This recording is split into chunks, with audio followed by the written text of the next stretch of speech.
மூணாவது கொண்டு கூட்டு பொருள்கோள் சொன்னேன் அப்படித்தானே. கொண்டு கூட்டு பொருள்கோள் என்னன்னு பாருங்க.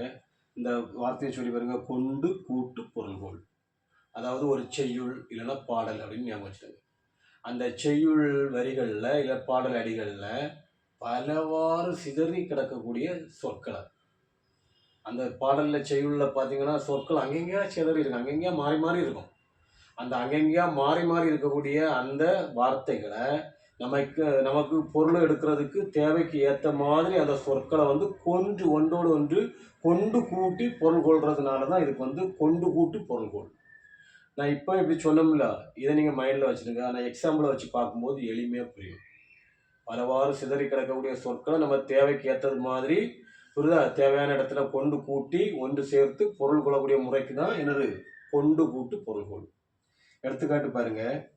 ஆலத்து மேல குவளை, குளத்துள, வாலின் நெடிய குரங்கு.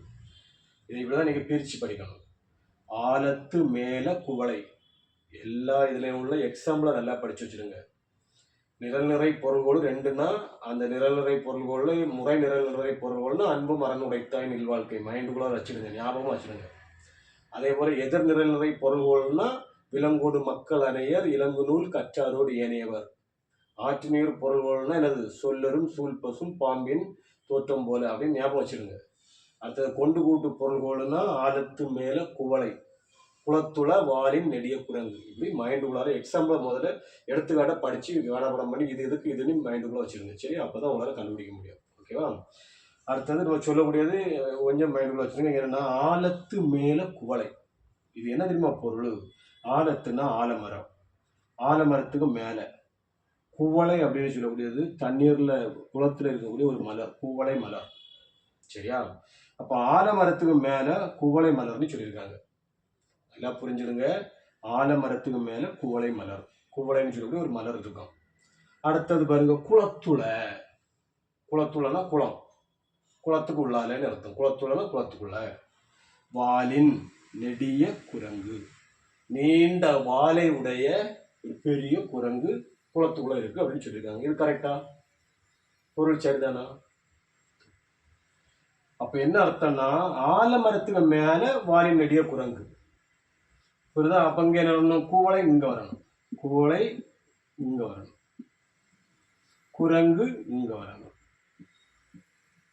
அப்பதான் பொருள் கரெக்ட்.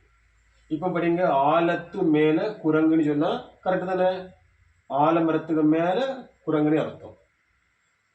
குளத்துள என்னதான்? குவளை. வாலின் நெடிய குரங்கு இங்க வந்துடும். குளத்துள குவளை மலர். புரியுதா? இப்படி கடைசி இருக்க வார்த்தையை நம்ம இங்கேயும் இங்க இருக்க எங்க வார்த்தை எங்கேயும் மாற்றி நம்ம தேவைக்கு ஏற்ற மாதிரி எடுத்து பொருள் கொண்டோம் இல்ல, அதுக்குதான் கொண்டு கூட்டு பொருள். இப்ப நான் சொன்னேன், புரிஞ்சுட்டா? பொருள்கோள் 8 வகைப்படும். அதுல நம்ம பாடப்பகுதியில் எத்தனை இருக்கு? மொத்தம் 10ல 3 தான். அதை மட்டும் மைண்டுக்குள்ள வச்சிருங்க. ஆற்றுநீர் பொருள்கோள், நிரல் நிறை பொருள்கோள் 2 வகைப்படும். முறை நிரல் நிறை, எதிர் நிரல் நிறை, அப்புறம் கொண்டு கூட்டு பொருள்கோள். Okay, thank you.